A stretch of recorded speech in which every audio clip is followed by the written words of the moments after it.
সিমলা ও মানালি যে কোনো পাহাড়প্রেমী মানুষের জন্য এটা একটা স্বপ্নের ডেস্টিনেশন। আর আমিও ঠিক সেই দলেই পড়ি, কারণ আমার কাছে পাহাড় মানে এক অন্যরকম অনুভূতি। তাই যখনই পাহাড়ে ঘুরতে যাওয়ার প্ল্যানিং হয় তখনই এক্সাইটমেন্টের পারদটি একেবারে চূড়ায় থাকে। আমার জন্য এটা হলো ফার্স্ট টাইম মানালি দেখা। সিমলা ও মানালির প্রাকৃতিক সৌন্দর্যের কথা তো অনেক শুনেছি, এবার সেটা চাক্ষুষ দেখবার পালা। সিমলা মানালি এই ট্রিপটা করার জন্য আমরা ভারত বুকিং হলিডেজ নামে একটা ট্রাভেল বুকিং কোম্পানির থেকে প্যাকেজ নিয়েছি। এনারা আমাদের দিল্লি টু দিল্লি 6 দিনের একটি প্যাকেজ প্রোভাইড করেছেন। এনারা অল ইন্ডিয়া ট্রিপ প্ল্যানিং করে থাকেন। তোমরা যদি কেউ ভারত বুকিং হলিডেজ এই কোম্পানির সাথে যোগাযোগ করতে চাও তাহলে ডেসক্রিপশানে আমি এনাদের কন্ট্যাক্ট নাম্বার দিয়ে রাখছি, তোমরা যোগাযোগ করে নিতে পারো। অনেক দিনের প্ল্যানিং ছিল আমরা 2 বোন মিলে মানালি ঘুরতে যাব, আর আজ সেই ইচ্ছেটা পূরণ হওয়ার দিন। যেহেতু আমরা এখন এমপিতে থাকি তাই আমাদের প্রথমে দিল্লি পৌঁছতে হবে, দেন দিল্লি থেকে ওনাদের প্রোভাইড করা ক্যাবে করে আমরা মানালির উদ্দেশ্যে রওনা দেব। আচ্ছা, তোমাদের একটা কথা বলা হয়নি, আমার দিভাইরা কলকাতা থেকে দিল্লি পৌঁছবে, আমাদের ওদের সাথে দিল্লি পৌঁছে দেখা হবে। আজকের এই ভিডিওতে থাকবে দিল্লি টু মানালির রোড ট্রিপের অভিজ্ঞতা, সঙ্গে থাকবে আরও কিছু হেল্পফুল ইনফো যেটা তোমাদের নেক্সট ট্যুর প্ল্যানে সাহায্য করতে পারে। যাই হোক, চলো শুরু করা যাক আজকের গল্প। তবে সবার আগে আমি সংযুক্তা তোমাদের সবাইকে জানাই welcome to as rain blog.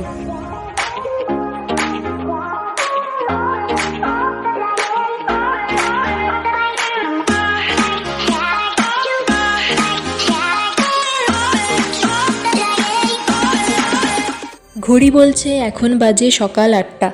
Gopal এবং রাধারানীকে সঙ্গে নিয়ে আমরা আমাদের ট্রিপের উদ্দেশ্যে বেরিয়ে পড়লাম। এখন আমাদের পৌঁছতে হবে হারদা স্টেশন, সেখান থেকে আমরা দিল্লির ট্রেন ধরব। এই যে তোমাদের সাথে গল্প করতে করতে স্টেশনেও পৌঁছে গেছি, এরপর অপেক্ষা শুধু আমাদের ট্রেনের। 11057 অমৃতসর এক্সপ্রেস, ওই যে ট্রেন দিয়ে দিয়েছে। M2তে আমাদের সিট পড়েছে। চলো তবে ট্রেনে চেপে যাওয়া যাক।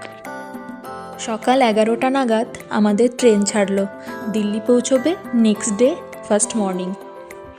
কোথাও ঘুরতে গেলে গন্তব্যে পৌঁছে তো অনেক আনন্দ হয়, এটা ঠিকই, তবে তার যাত্রাপথ যেন আরও সুন্দর গল্প তৈরি করে।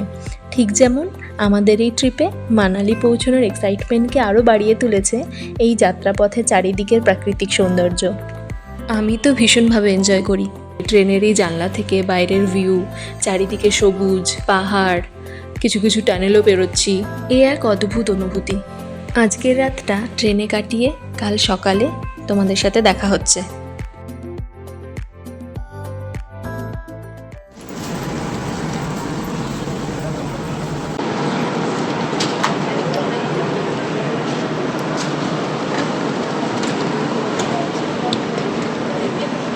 কেমন ফিলিংস হচ্ছে? কেমন ফিলিংস হচ্ছে? এবার একটু আনন্দ ফিল হচ্ছে। তখন এই লোহার ডিব্বাতে বড় বিরক্ত, কিসে লোহার ডিব্বাতে হ্যাঁ বড় বিরক্ত লাগছিল, বদ্ধ লাগছিল। এবার ভালো লাগছে। হ্যাঁ, এবার মনে হচ্ছে না, এবার আস্তে আস্তে জার্নিটা আস্তে আস্তে শুরু হবে। আচ্ছা, এরপরে ওই দিদিদের সঙ্গে দেখা হলে একদম পুরোপুরি ফিল হয়েছে না, এবার জার্নিটা হতে চলেছে। আচ্ছা। না তুই আগে একবার মানালি গেছিলি না? জেঠুদের সাথে সিমলা হয়ে তারপর মানালি গেছিলাম। তখন আমরা টয় ট্রেনে চেপেছিলাম। ঠিক আছে, এখন তো বাই রোড হবে আমাদের। আমার জন্য ফার্স্ট টাইম, দেখা যাক এরকম কী হয়। চলো আমরা ফার্স্টে রুমে গিয়ে উঠি কিছুক্ষণ।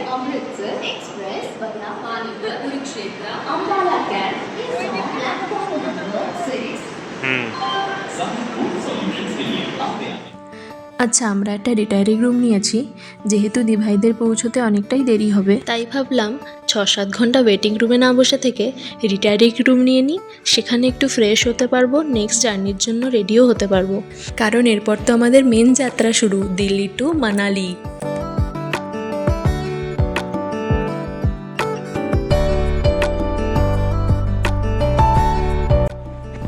নিউ দিল্লি স্টেশনে 16 নম্বর প্ল্যাটফর্মে ঢুকে বাঁ দিক দিয়ে এসে সিঁড়ি দিয়ে অথবা লিফটে করে সেকেন্ড ফ্লোরে আসতে হবে। এখানে পুরোটাই রিটায়ারিং রুমের ব্যবস্থা। আমাদের অনলাইনে বুকিং ছিল, এছাড়া অ্যাভেলেবল থাকলে এখানে এসেও বুক করা সম্ভব। এই 16 নম্বর প্ল্যাটফর্মের সেকেন্ড ফ্লোরে এসি রিটায়ারিং রুম আছে। আরেকটা রিটায়ারিং রুমের ব্যবস্থা আছে নিউ দিল্লি স্টেশনে, সেটা হলো 1 নম্বর প্ল্যাটফর্মে, মানে পাহাড়গঞ্জের দিকে। রিটায়ারিং রুম অনলাইনে বুক করার সময় একটা স্লিপ পাওয়া যাবে, সেই স্লিপটা এখানে এন্ট্রি করাতে হবে, দেখিয়ে আধার কার্ড অথবা ভোটার কার্ড হোয়াটএভার যাই কিছু দিয়ে এন্ট্রি করিয়ে তারপরে রুমে যাওয়া যাবে আর কি। টেম্পোরারি বাসস্থানের দিকে আমরা বলছি। কি টেম্পোরারি বাসস্থানের দিকে আমরা এখন এগোচ্ছি। টেম্পোরারি বাসস্থান? হ্যাঁ,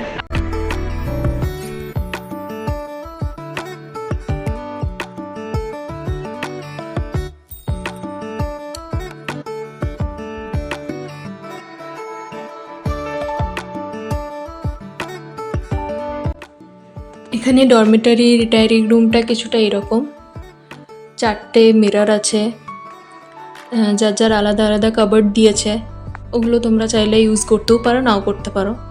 আমরা যেমন ইউজ করিনি, আমাদের ট্রলি এমনিতেই লক ছিল। ফ্যান আছে, এসি তো আছে, 2টো এসি আছে, দুই দিকে 2টো এসি আছে। আমাদের এই সামনের 2টো বেড আমাদের, ভালোই ঠান্ডা আছে, মানে গরম তো একদমই নেই, যথেষ্ট ঠিকঠাক কমফোর্টেবল আর কি। আর লেডিস টয়লেট আছে আর মেল টয়লেট আছে আলাদা আলাদা। টয়লেটগুলো তোমাদের একবার দেখাচ্ছি, দাঁড়াও।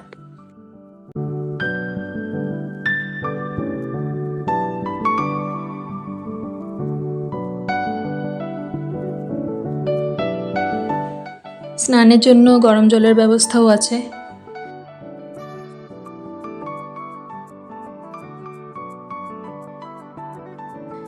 কোমোট আছে, যথেষ্ট পরিষ্কার পরিচ্ছন্ন, ঠিকঠাকই, মানে রেলওয়ে ওয়াইজ তো ভালোই দিয়েছে, যথেষ্ট ভালো।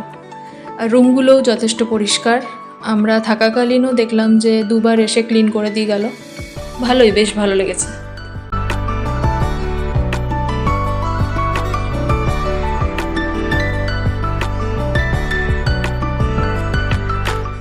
তো আমরা এখন রিটার্নিং রুমে চলে এসেছি, আর এখন রিটার্নিং রুমে আমরা ফ্রেশ হয়ে এখন ওয়েট করছি আমাদের দিদি আর জামাইবাবুর জন্য। দিদি জামাইবাবু রাজধানীতে আসছে হাওড়া থেকে, এখানে 10টা সাড়ে 10টা করে নেমে যাবে, তারপরে আমরা বেরিয়ে পড়বো ওই আমাদের ক্যাব বুক করা আছে যে সেই গাড়ি করে মানালির উদ্দেশ্যে।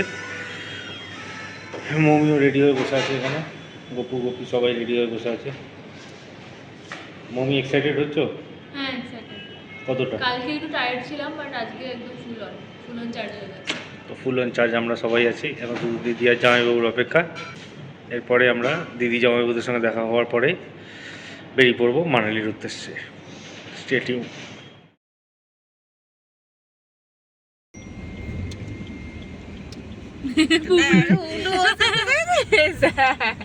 দাদাকে দেখা ওই দিক দিয়ে, দাদা আসছে, এই তো আছে। 1 বছর পর যখন 2 বোনের দেখা হয়, কত গল্প, কত মাস্তি, কত খুনসুটি, কত কিছু, মানে মানে কিছু বলার নেই, মুখে ভাষায় প্রকাশ করা যাবে না এটা। তো ফাইনালি আমাদের এতদিনের প্ল্যানিং আজকে সাকসেসফুল হতে চলেছে। আমরা তো খুবই এনজয় করছি ট্রিপটা, আশা করছি তোমাদেরও ভালো লাগছে।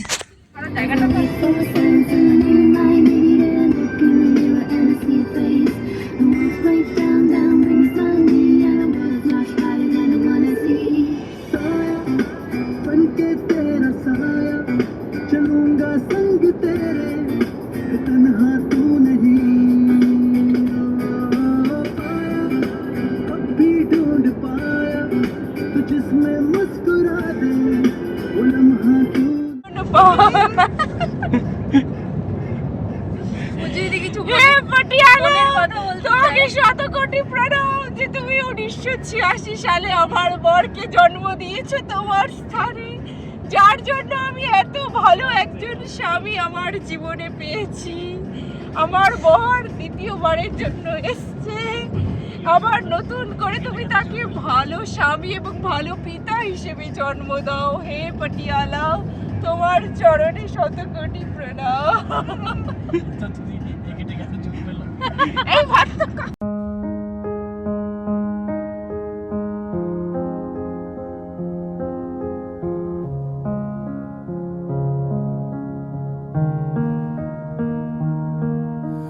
बैठी किथे बदला तो दूर होनी है, मेरे वांगू भी मजबूर होनी है। सुन दी तां गल भी जरूर होनी है, सुन दी तां गल भी जरूर होनी है। पाक सी खुलियां फिजावां विच जी, काश किते मिल जावे रावां विच जी। रब सी ओ मेरियां निगाहां विच जी, बनी किसे चन्न दी हूर होनी है। बैठी किथे बदला तो दूर होनी है, मेरे वांगू भी मजबूर होनी है। सुन दी तां गल भी जरूर होनी है, सुन दी तां गल भी जरूर होनी है। पत्थरां दे विच जिवें फुੱਲ उगदे, अज कल साथ यारा किथे पुगदे। आपां भी तां राही इस कल युग दे, कड दियो मेरा भी कसूर होनी है।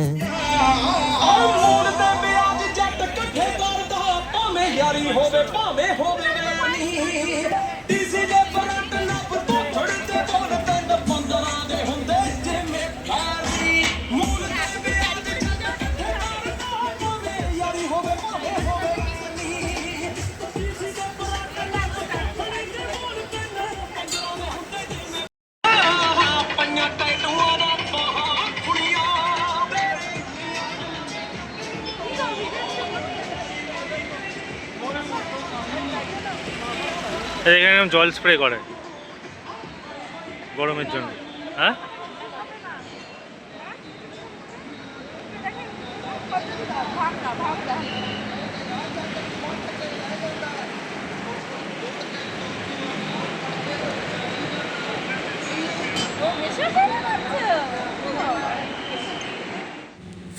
দিল্লি থেকে মানালি প্রায় 12-13 ঘন্টার রাস্তা, কন্টিনিউ যাওয়া তো সম্ভবই নয়। আমরা তাই পাঞ্জাবের কাছাকাছি এসে অম্বরিক সুখদেব নামে একটা ধাবা কাম রেস্টুরেন্টে দুপুরের লাঞ্চটা সেরে নিই। তারপর এখান থেকে আবার রওনা দিই মানালির উদ্দেশ্যে। सूरज की बाहों में अब है ये जिंदगी, किरणें हैं सांसों में, बातों में रोशनी। सूरज की बाहों में अब है ये जिंदगी, किरणें हैं सांसों में, बातों में रोशनी।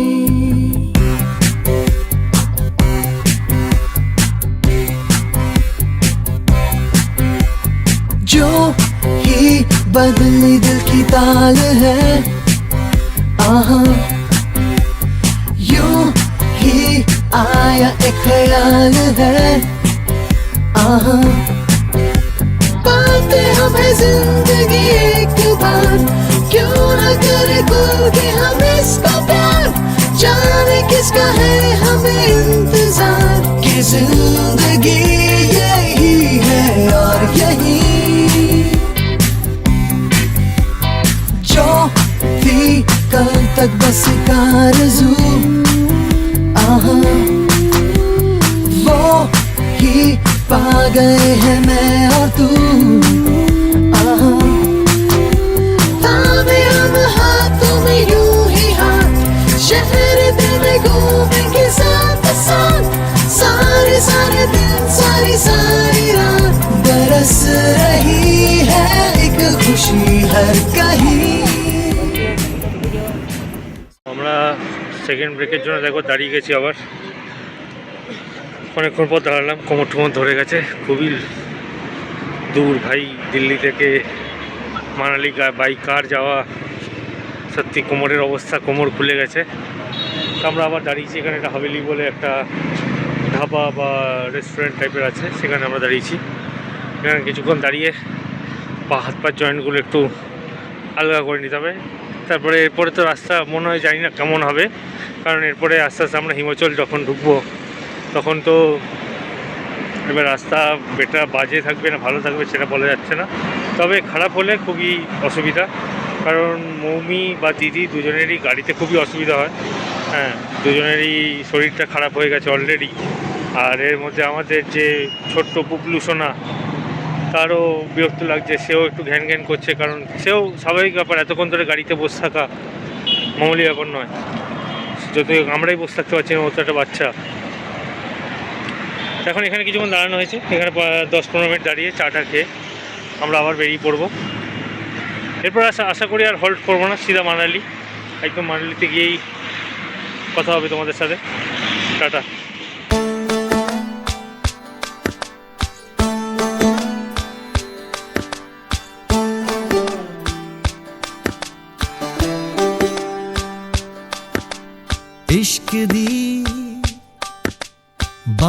हारियां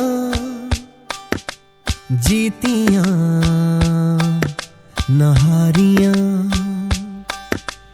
जान से लग गई जान की यारियां गिन के देख बदन पे नील दिए हैं इश्क ने बड़े जो हाथ पे छाले छील दिए हैं इश्क ने वे मैं सारे दुख सेना तेनू नहीं दसना ओ लगियां इश्क दी बाजियां जीतियां न हारियां जान से लग गई जान की कभी उसे नूर नूर कहता हूँ कभी मैं हूर हूर कहता हूँ इश्क में चूर चूर रहता हूँ दूर न जा नूर नूर कहता हूँ कभी मैं हूर हूर कहता हूँ इश्क में चूर चूर रहता हूँ दूर न जा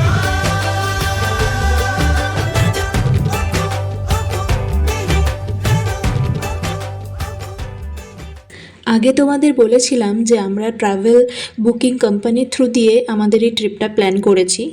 তো ওনারাই হোটেল, থাকা, খাওয়া, ঘোরা সব কিছুর ব্যবস্থা করেছেন। সকাল 11টা নাগাদ দিল্লি থেকে রওনা দেওয়ার পর অবশেষে এখন বাজে রাত 11টা। আমরা এখন মানালিতে ঢুকছি। টানা 12 ঘন্টা ধরে গাড়িতে জার্নি করতে করতে শারীরিক কন্ডিশন খুব একটা সাথ দিচ্ছে না। তবে যতই শারীরিক কন্ডিশন খারাপ থাকুক না কেন, যাত্রাপথের এই মনোরম দৃশ্য আমাদের সকলকে মানসিকভাবে স্বতঃস্ফূর্ত রেখেছে। অনেক সাধ্য সাধনার পর মানালিতে আমরা ফাইনালি ঢুকে গেছি। মেয়েকে একটু তোলার চেষ্টা করো না আবার। অন্ধকারে সেরকম বোঝা যাচ্ছে না এখন কিছু। এরপর আমরা হোটেলে দিকে আস্তে আস্তে তোলো, অগ্রসর ভয় দেখিয়ে হচ্ছি দিতে হবে। আস্তে আস্তে। তো আমরা ফাইনালি আমাদের হোটেলে এসে গেছি। এই যে আমাদের হোটেল, কুল্লু মানালি ইন। বিশাল ঠান্ডা, অবস্থা খারাপ হয়ে গেছে। আর আমি এখনও সোয়েটার কিছু পরিনি, সবাই পরে নিয়েছে। তো এবার আমরা এখানে এখন ডিনার করে তারপরে রুমে যাব। রুমে গিয়ে কথা বলবো। হ্যাঁ,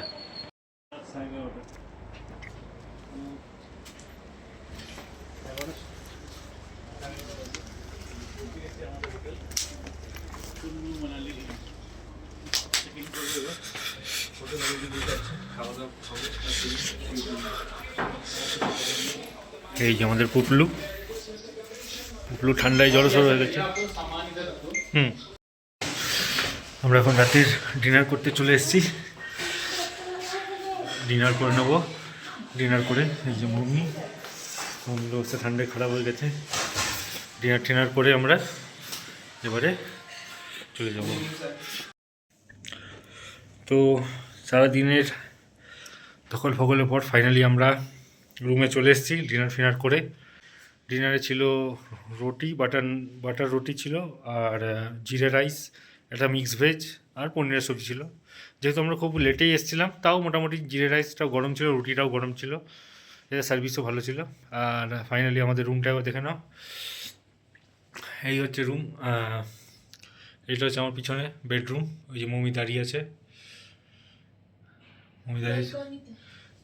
এইখানে হচ্ছে আমাদের যেখানে আমরা এন্টার করলাম। আর এইটা হচ্ছে বেলকনি। এখানে একটা বেলকনি আছে, বেলকনিটা দেখলে বুঝতে পারবে। এটা একটা বেলকনি। এখন রাতের অন্ধকারে তো এখন কিছু দেখা যাবে না, এটা কাল সকালে ভিউটা দেখাবো। আর সত্যি এতটা জার্নি করা খুবই মানে কষ্টকর ব্যাপার, বিশেষ করে যেখানে মমির আর দিদিরও একটু গাড়িতে প্রবলেম হয়। ওরা বেচারা আজকে কাহিল হয়ে গেছে দুজনেই, তার শরীরটা একটু খারাপ হয়ে গেছে। মমি তো রাতে কিছু খেতেও পারলো না, কারণ শরীরটা খুব খারাপ হয়ে গেছে বলে। আর যত সম্ভব চেষ্টা করেছি যে গাড়ি থেকে ভিউগুলো দেখানোর, কিন্তু আমরা এমন সময় পাহাড়ি মানে হিমাচলের বর্ডারে ঢুকেছি যে তখন আর সম্ভব হয়নি। সে কারণ অন্ধকার হয়ে গেছিলো, আমরা অলরেডি ঢুকতে ঢুকতে তখন অন্ধকার হয়ে গেছে। তো তাও যতটা পেরেছি চেষ্টা করেছি কভার করার। কিছু কিছু টানেলের ভিডিও তোমরা দেখলে। এরপরে হচ্ছে মেন জিনিস, যেখানে কাল থেকে শুরু হবে। অ্যাকচুয়ালি আমাদের প্ল্যানটা আগে একটু বলে দিই। প্ল্যানটা হচ্ছে যে আমরা আজকে তো আমাদের ডে 1 কমপ্লিট হয়ে গেল, যে দিল্লি টু মানালি আমরা রিচ করে গেলাম। এরপর হচ্ছে ডে 2 প্ল্যান হচ্ছে আমরা হিড়িম্বা টেম্পল যাব এবং আশপাশে কিছু টেম্পল ভিজিট করব কালকে। কালকে আমরা বেশি দূর কিছু করিনি, কারণ আজকে জার্নি করে এসেছি, তো সেই জন্য কালকে শুধু লোকালটাই ট্রিপ হবে। লোকাল মানালি দেখবো আর আমরা হিড়িম্বা টেম্পলটা কভার করব। কালকে বিকালের দিকে আমরা মানালি মল যাব, এগুলো তোমরাও দেখবে আমাদের সাথে সাথে। তারপরের দিন আমাদের মেন যে বড় ট্রিপটা আছে ডে 3-তে, সেটা হচ্ছে সোলাং ভ্যালি। সোলাং ভ্যালি থেকে আমরা শিশু যেতে পারি। সোলাং ভ্যালিতে মৌমিয়া দিদি কিছু ফান অ্যাক্টিভিটি হয়তো করতে পারে, সেগুলো আমরা দেখাবো। আর শিশুতে আমরা আশা করছি যে বরফ পাবো, তো হোপ ফর দ্য বেস্ট, দেখা যাক বরফ পাই কিনা। তারপরের দিনে আমরা মানালি থেকে আবার বেরিয়ে পড়ছি কুল্লুর দিকে। কুল্লু হয়ে আমরা আবার সিমলা চলে যাব। ডে 4-এ আমরা সিমলা পৌঁছাবো। ডে 5 আমরা সিমলা ঘুরবো। ডে 6-এ সিমলা টু দিল্লি। তো আমাদের এটা হচ্ছে ট্রিপ প্ল্যান। ডে 1 খুবই টায়ার্ড, ঘুম প্রচুর পেয়েছে, খিদে ছিল না খুব একটা, কারণ এতটাই টায়ার্ড হয়ে গেছিলাম যে খিদে ছিল না। তাও অল্প করে খেয়ে নিলাম, মৌমি তো কিছু খাইনি। হ্যাঁ চলো, কাল সকাল সবার ফার্স্টে ভিউজটা দেখাবো, দেখি কেমন দেখতে, কারণ আমি খুব এক্সাইটেড যে আমাদের রুম থেকে ভিউটা কি দেখা যায়, পাহাড় দেখা যাচ্ছে কি না। কারণ এত সুন্দর একটা বেলকনি তো দেখতে পাচ্ছি, বাট অন্ধকারে বোঝা যাচ্ছে না। ঠিক আছে চলো, good night, tata. Shimla Manali সিরিজের ফার্স্ট পার্টটা এখানেই শেষ করছি। এই ভিডিওতে তোমরা দেখেছ দিল্লি থেকে মানালি যাওয়ার 12-13 ঘন্টার রাস্তা বের করে আমরা অবশেষে আমাদের মানালি হোটেলে এসে পৌঁছেছি। যতটা সম্ভব হয়েছে আমরা আমাদের এই ভিডিওর মাধ্যমে তোমাদের কাছে সব কিছু তুলে ধরার চেষ্টা করেছি। আশা করি তোমাদের ভালো লেগেছে। তবে আজকের মতো এইটুকুই। সবাই সুস্থ থাকবে, ভালো থাকবে, আর মাঝে মধ্যেই হুটহাট প্ল্যান করে বেরিয়ে পড়ো। জীবন একটাই, আনন্দ থাকার দায়িত্ব আমাদের নিজেদেরই। পৃথিবী কত সুন্দর তা নিজের চোখে দেখবে না? যাই হোক, দেখা হচ্ছে খুব শীঘ্রই মানালি সিরিজের পরবর্তী এপিসোডের সাথে।